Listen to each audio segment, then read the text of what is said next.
So, Sony bought Gaikai last year with the streaming gaming capability, and everybody's wondering what they're going to do. So I'm going to put my Michael Pachter-esque prediction to you to see if I can get some validation. I believe that they're going to unveil it with the PS4, and it basically, instead of having backwards compatibility built in, you'll be able to stream PS3, PS2, PS1 games, etc. directly into your PS4. What do you think? It's brilliant. I think you're right.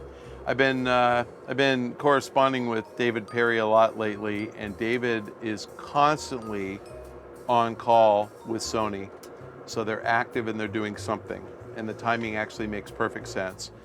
Here we are in December. I think we're going to hear about a PS4 as soon as February or March. So certainly by GDC, I think you actually hear about the PS4 launch. And it makes sense that David would be busy working with Sony, having to work on something. Backward compatibility makes sense. They don't have to spend money on hardware and build it into the PS4. They can just allow you to access a stream of a PS3 or earlier version game. That's brilliant. You're right. I was due. Our last topic, based on 2012 and the predictions, you have a hat there, Michael. At the VGAs, The Walking Dead surprised the crap out of everybody, myself included, with regards to its win. And you did say, when you've been interviewed by Dan Kaiser just before the award show aired, that you would eat your hat. So Jeremy Hoffman has kindly made a hat.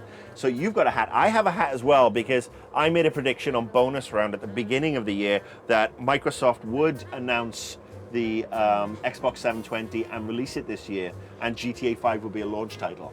I was pretty drunk that day. So I have a hat too. It's kind of a launch title. Maybe, you never know. So we're going to eat our hats, and then we're going to discuss the VGA. So cheers to you. I don't know if I can get this whole thing down. Whoa, whoa, whoa. I'm having dinner tonight.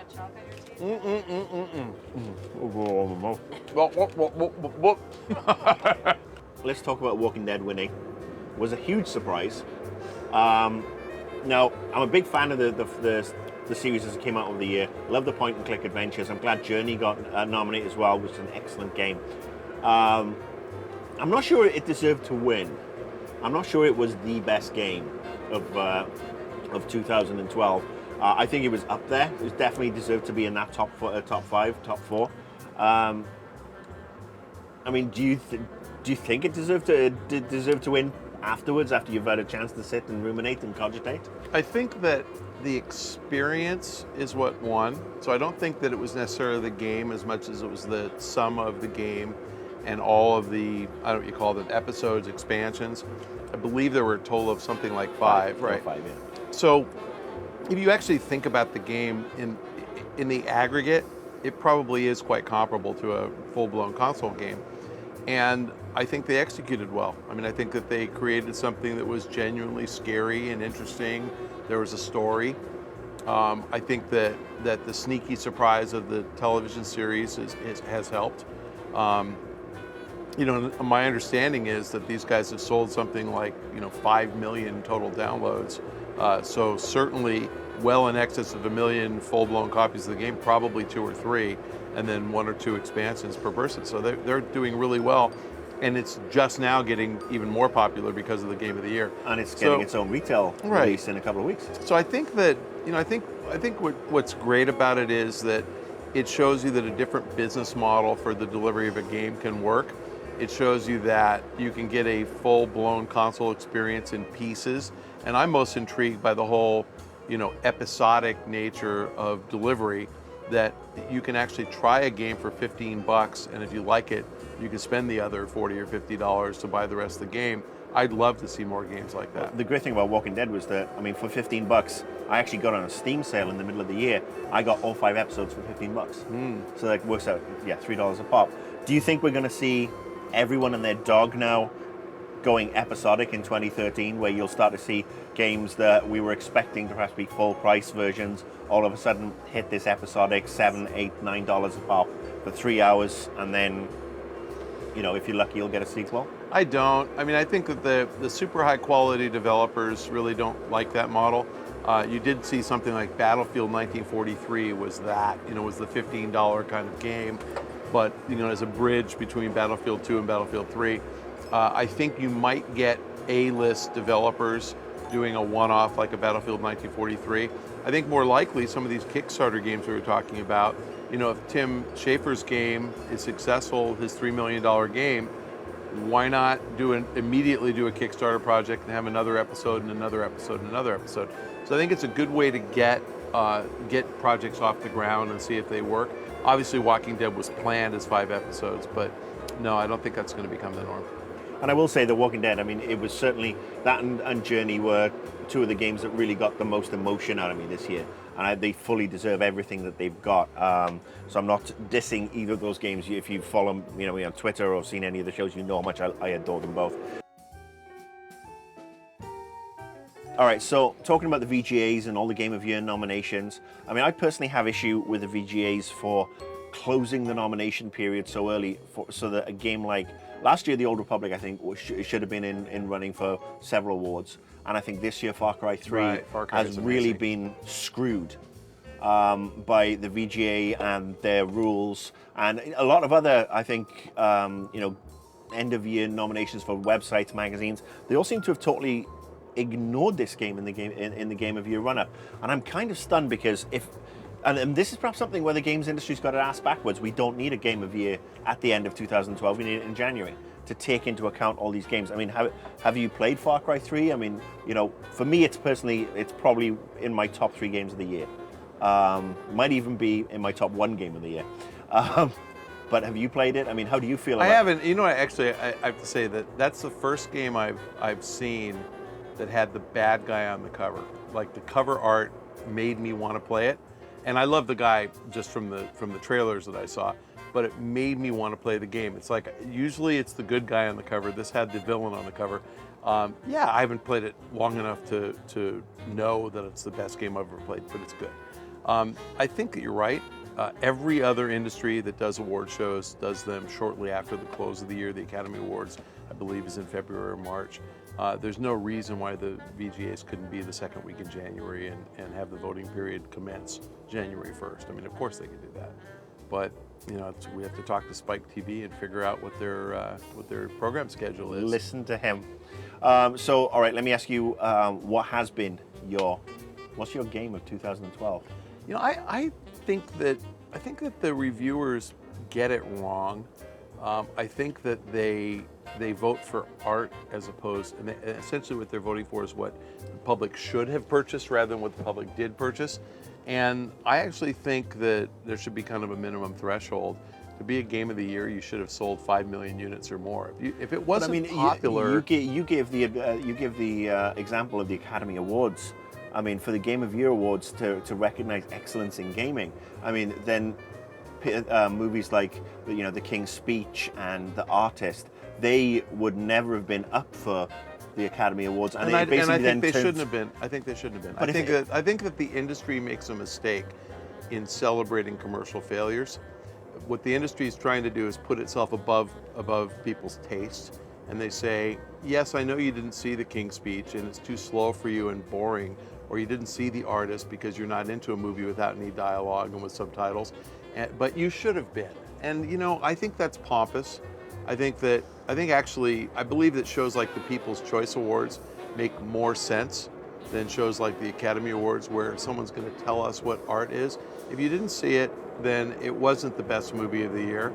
I mean, it just wasn't. And if nobody saw it, who cares? I frankly think that's a waste of time. Well, so that's why I offered to eat my hat if Walking Dead won. So the gaming equivalent of then the most popular games is that we will see Call of Duty and Halo and I didn't dominate. Say that. That's why I said put a threshold. If it sells 5 million units, it can be considered for Game of the Year. I have no problem if you say a 5 million unit seller was better than a 20 million unit seller. That makes perfect sense to me. We had enough people play it, but I honestly think you should confine your choices to the best-selling games. And Far Cry probably will end up being a 5 million unit seller because it really was good. I think on that one, I mean, I will agree with you that Far Cry should sell because it's phenomenal. I will respectfully disagree with regards to games like Halo, and because I honestly think Halo. You would never disagree with me on Red Dead Redemption. No, or Red BioShock, Dead. the original BioShock. BioShock those Infinite games, next year. We'll be talking about that. Those games are legitimately artistic. They're just really well done. Everybody who played it loved it, and they also were commercially successful. As was Journey, and I think, again, Walking Dead, now that you said they're up to almost 5 million, maybe up to 5 million. Right, that probably would have qualified, but I didn't know that. It's funny, because after I dissed it, the developer contacted me to let me know how many units it sold. That's why I said I think it's fantastic they were saying, for them. Yeah, it was really good. Yeah, I honestly, one of the other awards that blew my mind at the VGAs was Best Graphics for Halo 4. Best Graphics for a 7-year-old console. Best Graphics of the year. Yeah, don't people play PC games? I personally thought on the console, Assassin's Creed was the best looking game I've ever seen. I think, again, on the console, I thought that was right up there. But my Crisis is every year in, year out, always. Whenever it comes out, it's the best looking game you've ever seen on PC. But I think, we argue with video game awards up and down the street, and I don't think that, I will say this, anybody who voted for Halo 4 to have the best graphics of 2012, you're either blind or smoking too much. And I'm not talking about tobacco. Get a clue, the Xbox does not have the best graphics, neither does the PlayStation, neither does the Wii. It's the Wii U. Neither does the Wii U. Oh. It's PC. If it's not a PC game if a PC game doesn't win best graphics every year, then there is something wrong, simply because of the capability. And no matter how much you say Halo 4 had this great new art style, it still looked like a dog's asshole compared to Far Cry on the PC. Okay, so our boat trip is coming to an end.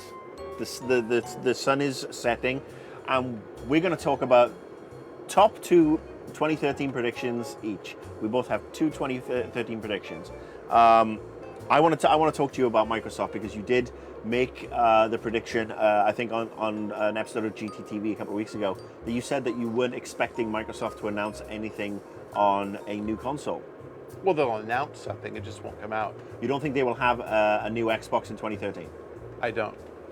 Right, I am going to go back to my prediction of last year, and I'm going to say that they are going to announce it, and it will be in stores this year. I don't think the Xbox can take another year, or their brand can take another year of pounding with the hardcore gamers, because they may have made a lot of money, which is obviously what Microsoft needs to do in its current state, but their gamer credit is falling, I think, so low with a lot of the hardcore enthusiasts, that we will see 720 in stores by Halloween of 2013. And I'd say by Valentine's Day of 2014.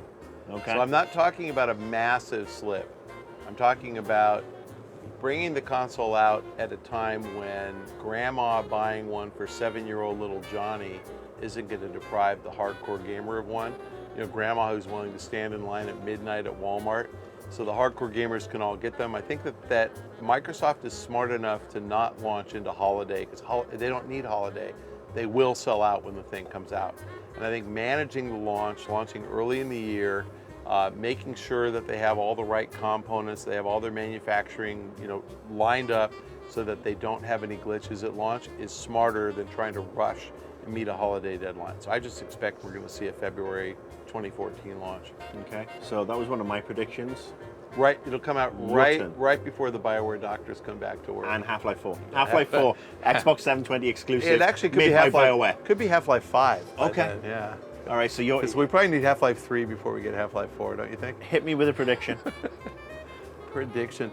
I'm going to predict that with all of this tragedy going on in the world, all these people dying, that NeoGAF gets nice, and that we're going to have a 5,000 post NeoGAF thread as a testament to both the Annoyed Gamer and the Pach-Attack's contributions to the gaming world, talking about what a great thing we've done by being out here and being voices for the real hardcore NeoGAF gamers who actually know more about gaming than we know. But at least we're out here putting it in plain English for the masses so that they understand where NeoGAF is coming from. That's my prediction. Yeah, how long have you been working in the games industry? 6 months or a week or something. I Yeah, don't know, not very long. No, seriously. Let's get it out there. 2001. Okay, so not very long. Yeah, I started working in the games industry in 1990.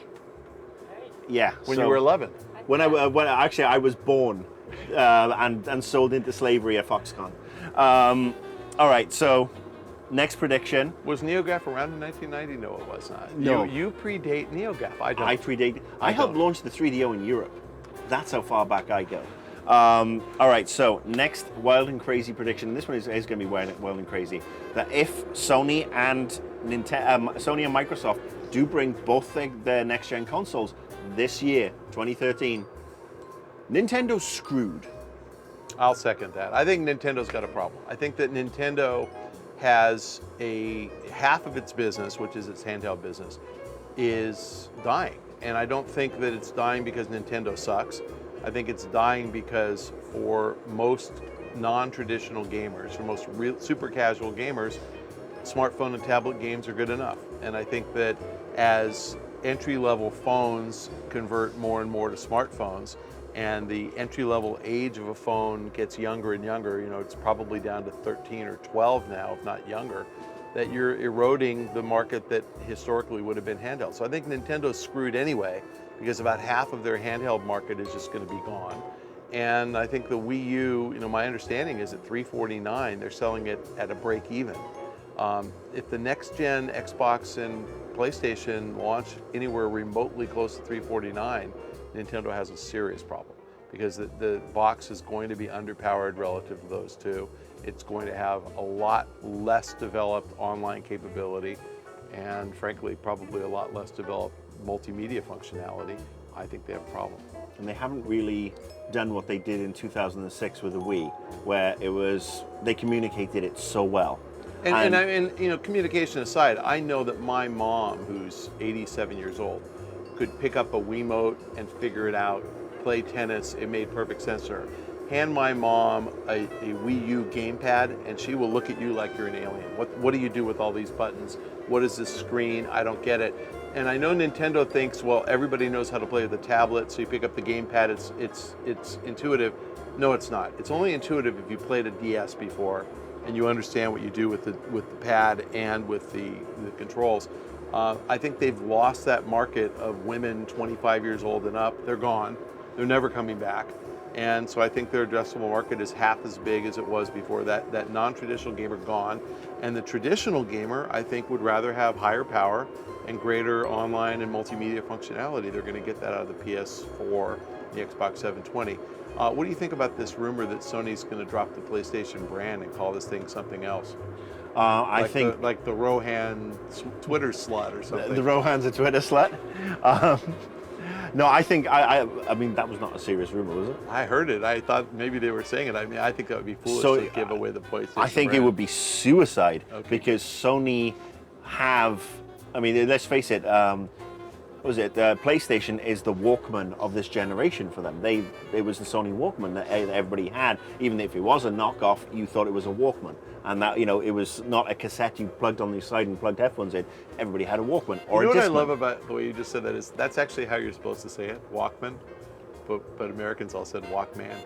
We're stupid. No, it really was Walkman. You're right, but we all said Walkman. I'm educated, don't you know? Educated. But honestly, I think between that and perhaps Bravia are the only two. Adenoidal too. The adenoidal gamer. Okay. But no, I thought that would be suicide for Sony. I mean, why would you drop I hope not. What other brands have they got? They got Bravia. They got Vio. Well, they've got it. Sony is a pretty powerful brand. Just anything that says Sony, who cares? But I mean, PlayStation's in the lexicon. It works. That would be like Microsoft saying, "Guess what? Xbox 720 is going to be called Windows 9 Games Console." You know what I find fascinating though is that if you listen to songs like "Forget You," that's the polite version of what that song's called. When he talks about his Xbox and then he talks about his Nintendo or his Atari, they call it Atari and Nintendo, but it's an Xbox. So Microsoft's really done a good job. Sony, nobody says my Sony, they say my PlayStation. So it's funny though that these brands like Atari and Nintendo, that they're in the lexicon as the device, when in fact they're the companies who make the device. So we really didn't quite capture the imagination of the way PlayStation is. I'm with you. That brand. All right, I think that's it. I've only given one prediction. You got another one? I don't know. Is there another one to have? Just one more. Okay, my prediction is that @RohanLikesPants will hit 5,000 Twitter followers in 2013. But we're counting on you to follow @RohanLikesPants.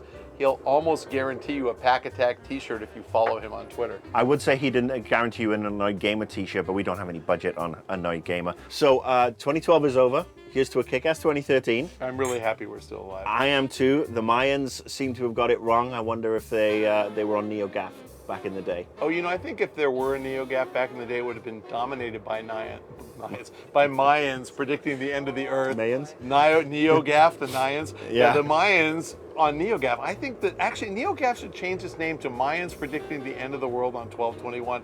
All of you NeoGAFers who are predicting the end of the world, you have to be off of NeoGAF on 12/21/12. Packer out. Beer out.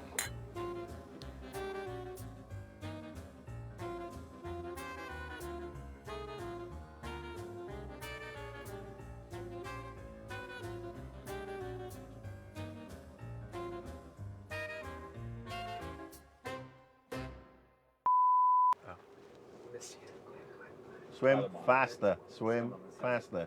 About a mile. Okay, don't hit any boats. Oh, there's a duck. He's good looking.